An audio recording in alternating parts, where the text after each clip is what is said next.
Good morning. You're hiking through the Bible. We are in Leviticus 9. On the 8th day, Moses summoned Aaron and his sons and the elders of Israel. He said to Aaron, "Take a bull calf for your sin offering and a ram for your burnt offering, both without defect, and present them before the Lord. Then say to the Israelites, take a male goat for a sin offering, a calf and a lamb, both a year old and without defect for a burnt offering, and an ox and a ram for a fellowship offering to sacrifice before the Lord, together with a grain offering mixed with olive oil, for today the Lord will appear to you." They took the things Moses commanded to the front of the tent of meeting, and the entire assembly came near and stood before the Lord. Then Moses said, "This is what the Lord has commanded you to do, so that the glory of the Lord may appear to you." Moses said to Aaron, "Come to the altar and sacrifice your sin offering and your burnt offering, and make atonement for yourself and the people. Sacrifice the offering that is for the people and make atonement for them, as the Lord has commanded." So Aaron came to the altar and slaughtered the calf as a sin offering for himself. His sons brought the blood to him, and he dipped his finger into the blood and put it on the horns of the altar. The rest of the blood he poured out at the base of the altar. On the altar he burned the fat, the kidneys, and the long lobe of the liver from the sin offering, as the Lord commanded Moses. The flesh and the hide he burned up outside the camp. Then he slaughtered the burnt offering. His sons handed him the blood, and he splashed it against the sides of the altar. They handed him the burnt offering, piece by piece, including the head, and he burned them on the altar. He washed the internal organs and the legs, and burned them on top of the burnt offering on the altar. Aaron then brought the offering that was for the people. He took the goat for the people's sin offering, and slaughtered it and offered it for a sin offering, as he did with the first one. He brought the burnt offering and offered it in the prescribed way.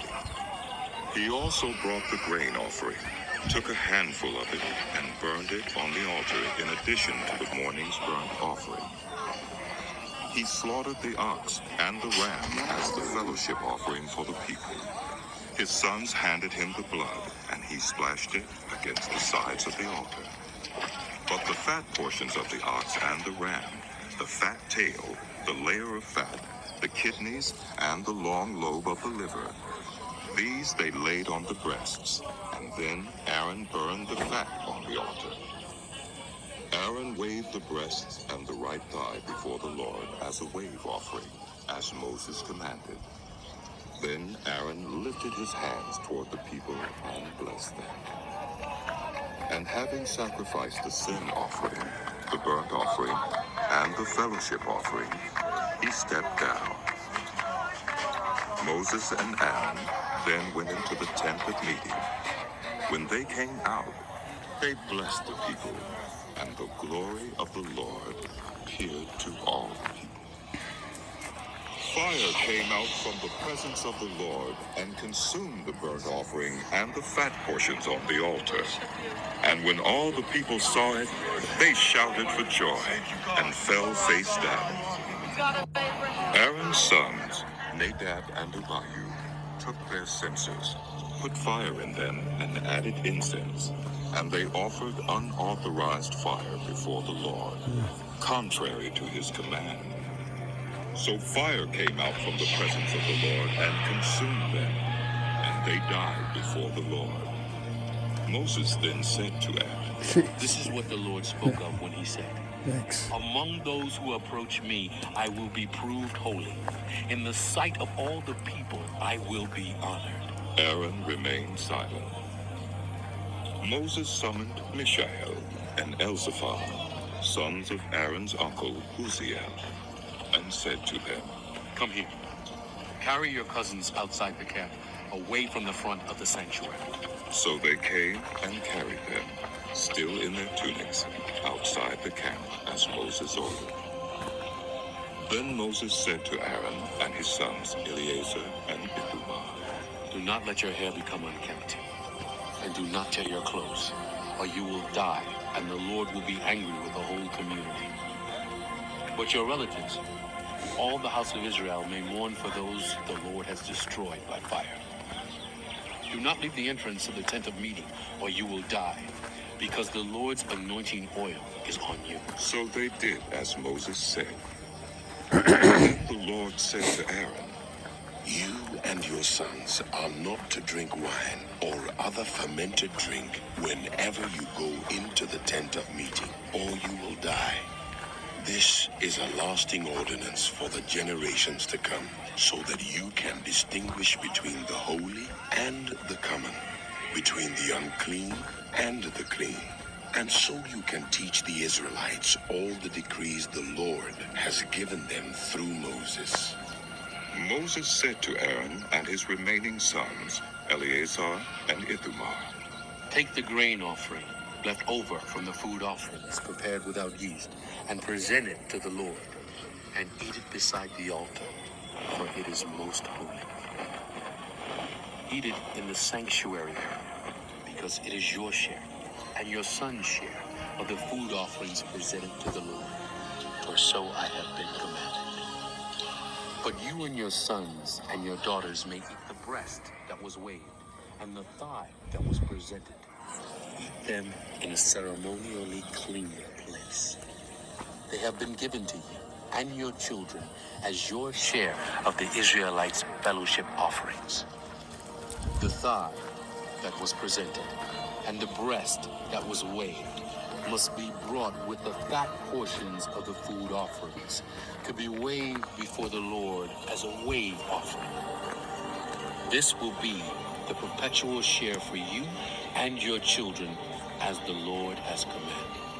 When Moses inquired about the goat of the sin offering and found that it had been burned up, he was angry with Eleazar and Ithamar, Aaron's remaining sons, and asked, Why didn't you eat the sin offering in the sanctuary area? It is most holy. It was given to you to take away the guilt of the community by making atonement for them before the Lord.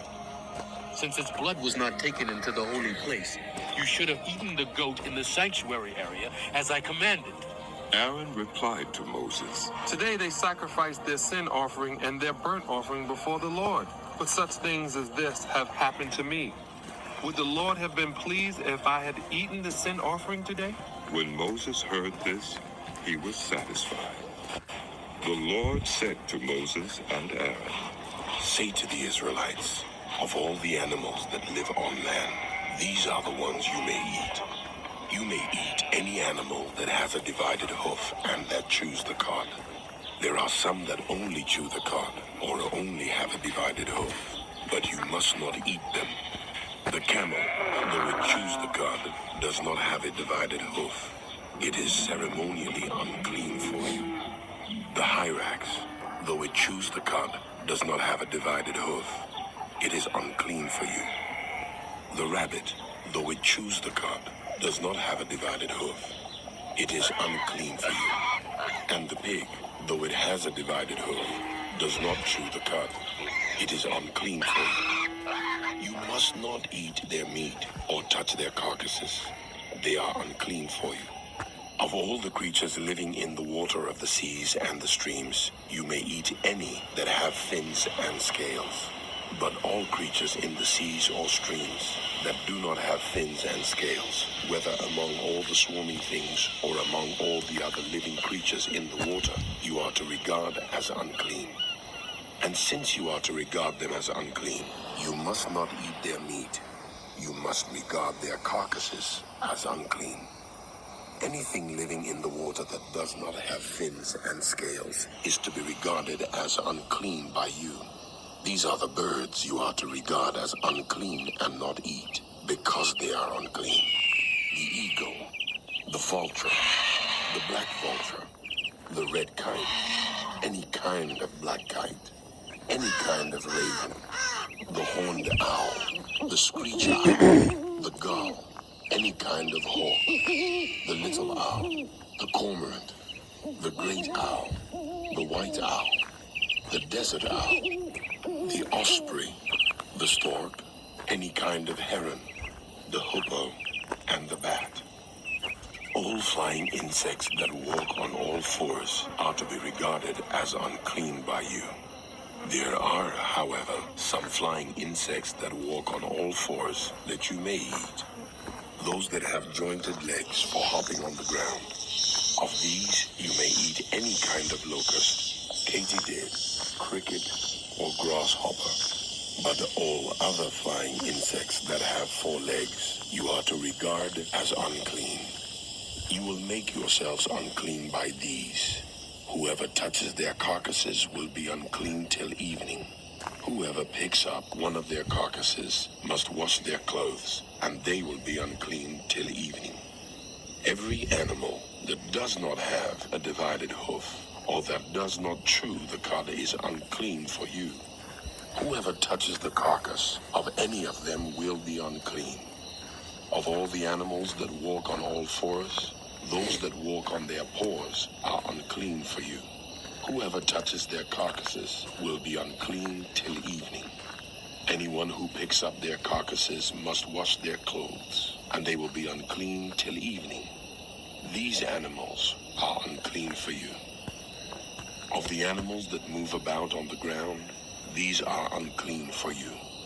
The weasel, the rat, any kind of great lizard, the gecko, the monitor lizard, the wall lizard, the skink, and the chameleon. Of all those that move along the ground, these are unclean for you. Whoever touches them when they are dead will be unclean till evening. When one of them dies and falls on something, that article, whatever its use, will be unclean, whether it is made of wood, cloth, hide, or sackcloth. Put it in water. It will be unclean till evening, and then it will be clean. If one of them falls into a clay pot, everything in it will be unclean, and you must break the pot. Any food you are allowed to eat that has come into contact with water from any such pot is unclean, and any liquid that is drunk from such a pot is unclean. Anything that one of their carcasses falls on becomes unclean. An oven or cooking pot must be broken up. They are unclean, and you are to regard them as unclean. A spring, however, or a cistern for collecting water remains clean. But anyone who touches one of these carcasses is unclean. If a carcass falls on any seeds that are to be planted, they remain clean. But if water has been put on the seed, and a carcass falls on it, it is unclean for you. If an animal that you are allowed to eat dies, anyone who touches its carcass will be unclean till evening. Anyone who eats some of its carcass must wash their clothes, and they will be unclean till evening. Anyone who picks up the carcass must wash their clothes, and they will be unclean till evening. Every creature that moves about on the ground is to be regarded as unclean. It is not to be eaten. You are not to eat any creature that moves about on the ground, whether it moves on its belly or walks on all fours or on many feet. It is unclean. Do not defile yourselves by any of these creatures. Do not make yourselves unclean by means of them or be made unclean by them. I am the Lord your God. Consecrate yourselves and be holy, because I am holy. Do not make yourselves unclean by any creature that moves about on the ground. I am the Lord who brought you up out of Egypt to be your God. Therefore be holy, because I am holy. These are the regulations concerning animals, birds, every living thing that moves in the water, and every creature that moves about on the ground. You must distinguish between the unclean and the clean, between living creatures that may be eaten and those that may not be eaten. The Lord said to Moses, Say to the Israelites, A woman who becomes pregnant and gives birth to a son will be ceremonially unclean for 7 days, just as she is unclean during her monthly period. On the 8th day, the boy is to be circumcised. Then the woman must wait 33 days to be purified from her bleeding. She must not touch anything sacred or go to the sanctuary until the days of her purification are over. If she gives birth to a daughter, for 2 weeks the woman will be unclean as during her period. Then she must wait 66 days to be purified from her bleeding. When the days of her purification for a son or daughter are over, she is to bring to the priest at the entrance to the tent of meeting a year-old lamb for a burnt offering and a young pigeon or a dove for a sin offering. He shall offer them before the Lord to make atonement for her, and then she will be ceremonially clean from her flow of blood. These are the regulations for the woman who gives birth to a boy or a girl. If she cannot afford a lamb, she is to bring 2 doves or 2 young pigeons, one for a burnt offering and the other for a sin offering. In this way, the priest will make atonement for her, and she will be clean. The Lord said to Moses and Aaron, When anyone has a swelling or a rash or a shiny spot on their skin that may be a defiling skin disease, they must be brought to Aaron the priest or to one of his sons who is a priest.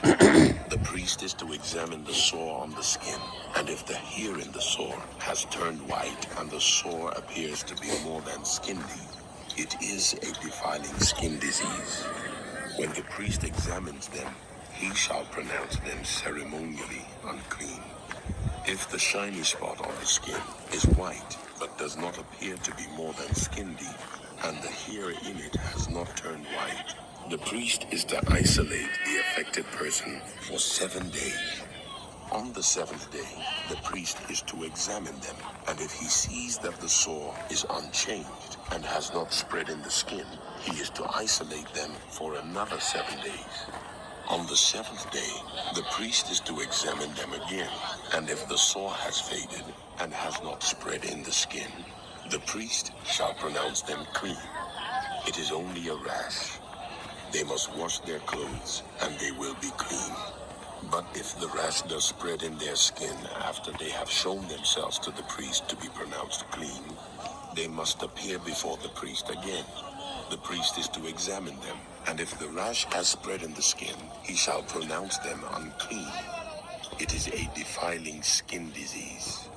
When anyone has a defiling skin disease, they must be brought to the priest. The priest is to examine them, and if there is a white swelling in the skin that has turned the hair white, and if there is raw flesh in the swelling, it is a chronic skin disease, and the priest shall pronounce them unclean. He is not to isolate them, because they are already unclean. If the disease breaks out all over their skin, and so far as the priest can see, it covers all the skin of the affected person from head to foot, the priest is to examine them, and if the disease has covered their whole body, he shall pronounce them clean. Since it has all turned white, they are clean. But whenever raw flesh appears on them, they will be unclean. When the priest sees the raw flesh, he shall pronounce them unclean. The raw flesh is unclean. They have a defiling disease. If the raw flesh changes and turns white, they must go to the priest. The priest is to examine them, and if the sores have turned white, the priest shall pronounce the affected person clean. Then they will be clean. When someone has a boil on their skin and it heals, and in the place where the boil was, a white swelling or reddish white spot appears, they must present themselves to the priest. The priest is to examine it, and if it appears to be more than skin deep, and the hair in it has turned white, the priest shall pronounce them unclean. It is a defiling skin disease that has broken out where the boil was. But if when the priest examines it, there is no white hair in it, and it is not more than skin deep and has faded, Then the priest is to isolate them for 7 days. If it is spreading in the skin, the priest shall pronounce them unclean. It is a defiling disease. But if the spot is unchanged and has not spread, it is only a scar from the boil, and the priest shall pronounce them clean. When someone has a burn on their skin, and a reddish white or white spot appears in the raw flesh of the burn, the priest is to examine the spot, and if the hair in it has turned white, and it appears to be more than skin deep, it is a defiling disease that has broken out in the burn. The priest shall pronounce them unclean. It is a defiling skin disease. But if the priest examines it, and there is no white hair in the spot, and if it is not more than skin deep and has faded, then the priest is to isolate them for 7 days. On the 7th day, the priest is to examine them, and if it is spreading in the skin, the priest shall pronounce them unclean. It is a defiling skin disease. If, however, the spot is unchanged and has not spread in the skin, but has faded, it is a swelling from the burn, and the priest shall pronounce them clean. It is only a scar from the burn. If a man or woman has a sore on their head or chin, the priest is to examine the sore, and if it appears to be more than skin deep, and the hair in it is yellow and thin, the priest shall pronounce them unclean. It is a defiling skin disease on the head or chin. But if when the priest examines the sore, it does not seem to be more than skin deep, and there is no black hair in it, then the priest is to isolate the affected person for 7 days.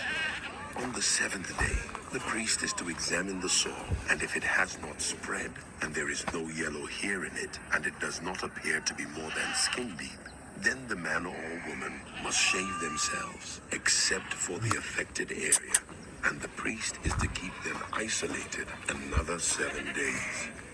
On the 7th day, the priest is to examine the sore, and if it has not spread in the skin, and appears to be no more than skin deep, the priest shall pronounce the man or woman clean.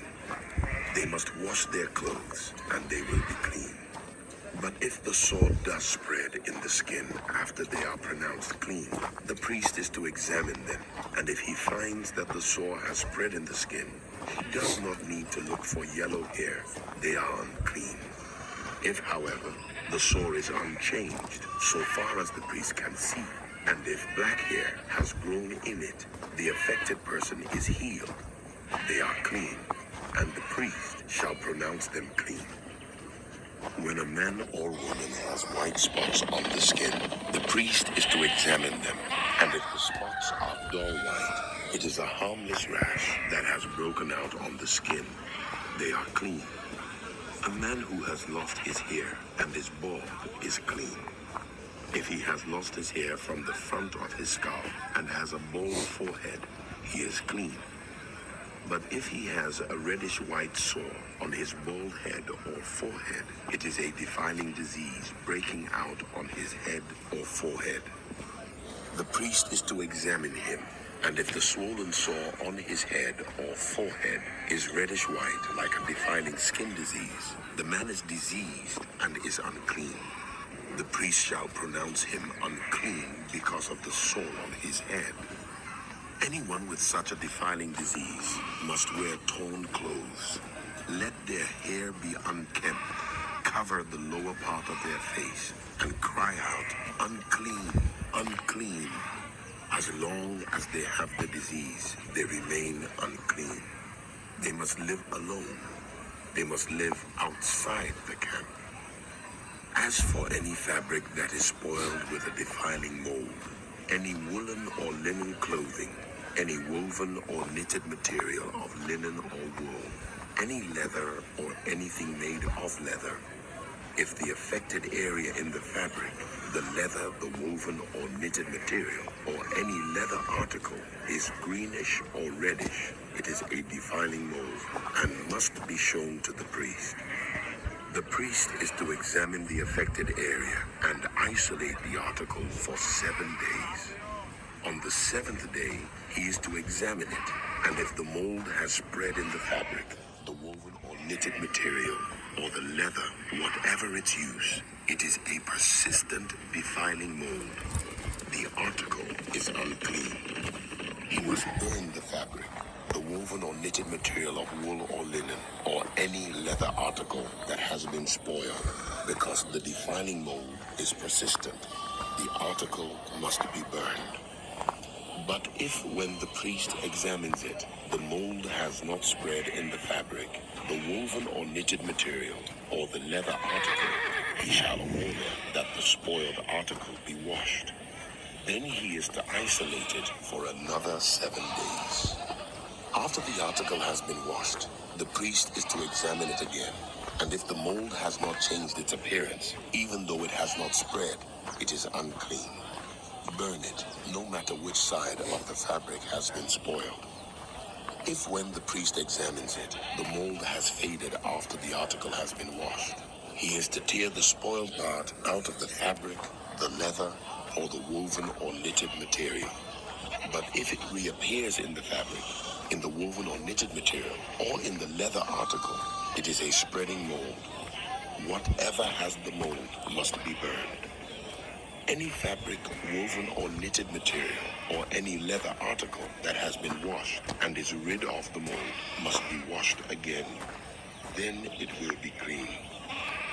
These are the regulations concerning defiling molds in woolen or linen clothing, woven or knitted material, or any leather article, for pronouncing them clean or unclean.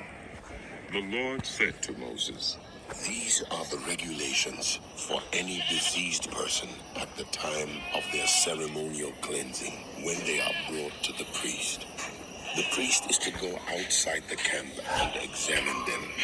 If they have been healed of their defiling skin disease, the priest shall order that 2 live, clean birds and some cedar wood, scarlet yarn, and hyssop be brought for the person to be cleansed.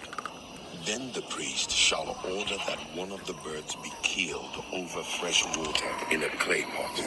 He is then to take the live bird and dip it, together with the cedar wood, the scarlet yarn, and the hyssop, into the blood of the bird that was killed over the fresh water. 7 times he shall sprinkle the one to be cleansed of the defiling disease, and then pronounce them clean. After that, he is to release the live bird in the open fields. The person to be cleansed must wash their clothes, shave off all their hair, and bathe with water. Then they will be ceremonially clean. After this, they may come into the camp, but they must stay outside their tent for 7 days. On the 7th day, they must shave off all their hair. They must shave their head, their beard, their eyebrows, and the rest of their hair. They must wash their clothes and bathe themselves with water, and they will be clean. On the 8th day, they must bring 2 male lambs and 1 ewe lamb a year old, each without defect, along with 3/10 of an ephah of the finest flour mixed with olive oil for a grain offering, and 1 log of oil. The priest who pronounces them clean shall present both the one to be cleansed and their offerings before the Lord at the entrance to the tent of meeting. Then the priest is to take 1 of the male lambs and offer it as a guilt offering, along with the log of oil. He shall wave them before the Lord as a wave offering. He is to slaughter the lamb in the sanctuary area where the sin offering and the burnt offering are slaughtered. Like the sin offering, the guilt offering belongs to the priest. It is most holy. The priest is to take some of the blood of the guilt offering and put it on the lobe of the right ear of the one to be cleansed, own left hand. Dip his right forefinger into the oil in his palm, and with his finger sprinkle some of it before the Lord 7 times. The priest is to put some of the oil remaining in his palm on the lobe of the right ear of the one to be cleansed, on the thumb of their right hand, and on the big toe of their right foot, on top of the blood of the guilt offering. The rest of the oil in his palm, the priest shall put on the head of the one to be cleansed, and make atonement for them before the Lord. Then the priest is to sacrifice the sin offering, and make atonement for the one to be cleansed from their uncleanness. After that, the priest shall slaughter the burnt offering, and offer it on the altar, together with the grain offering, and make atonement for them, and they will be clean.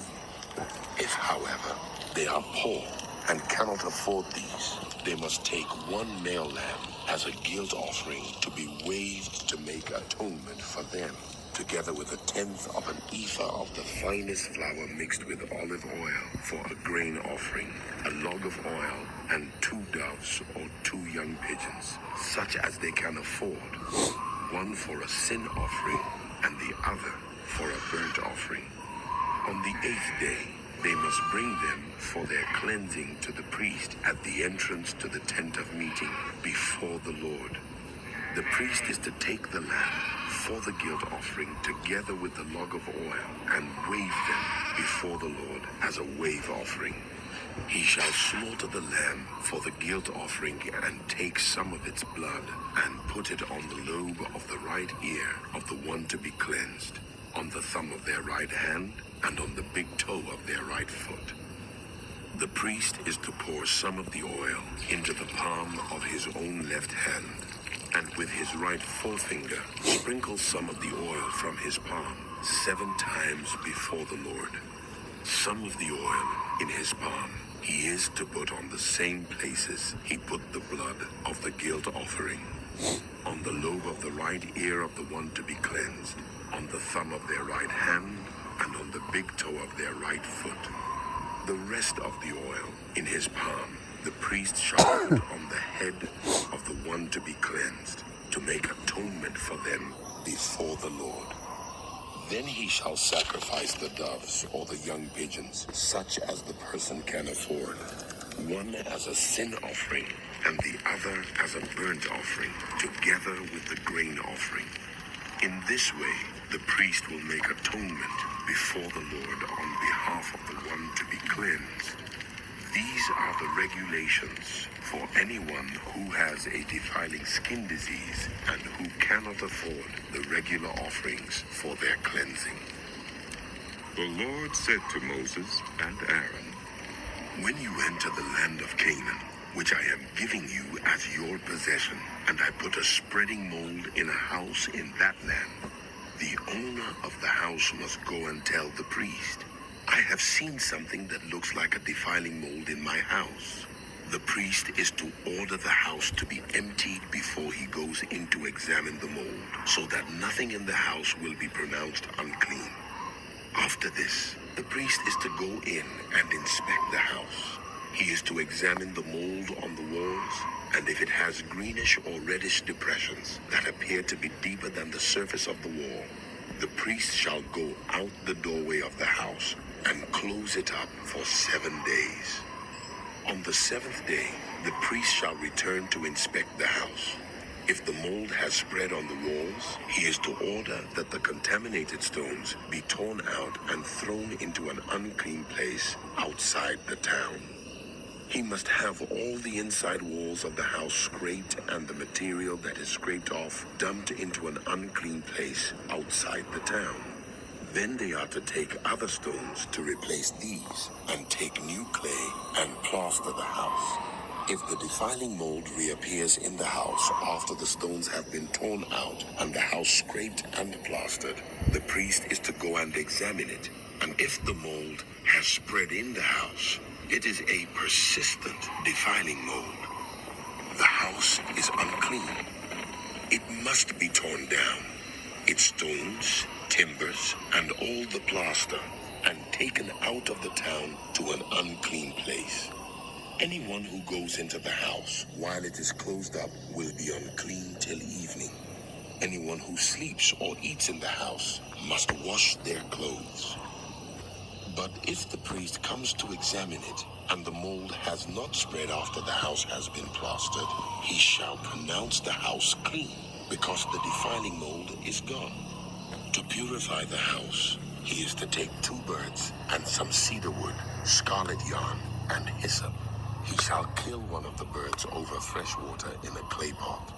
Then he is to take the cedar wood, the hyssop, the scarlet yarn, and the live bird, dip them into the blood of the dead bird and the fresh water, and sprinkle the house 7 times. He shall purify the house with the bird's blood, the fresh water, the live bird, the cedar wood, the hyssop, and the scarlet yarn. Then he is to release the live bird in the open fields outside the town. In this way, he will make atonement for the house, and it will be clean. These are the regulations for any defiling skin disease for a in a house, and for a swelling, a rash, or a shiny spot, to determine when something is clean or unclean. These are the regulations for defiling skin diseases and defiling molds.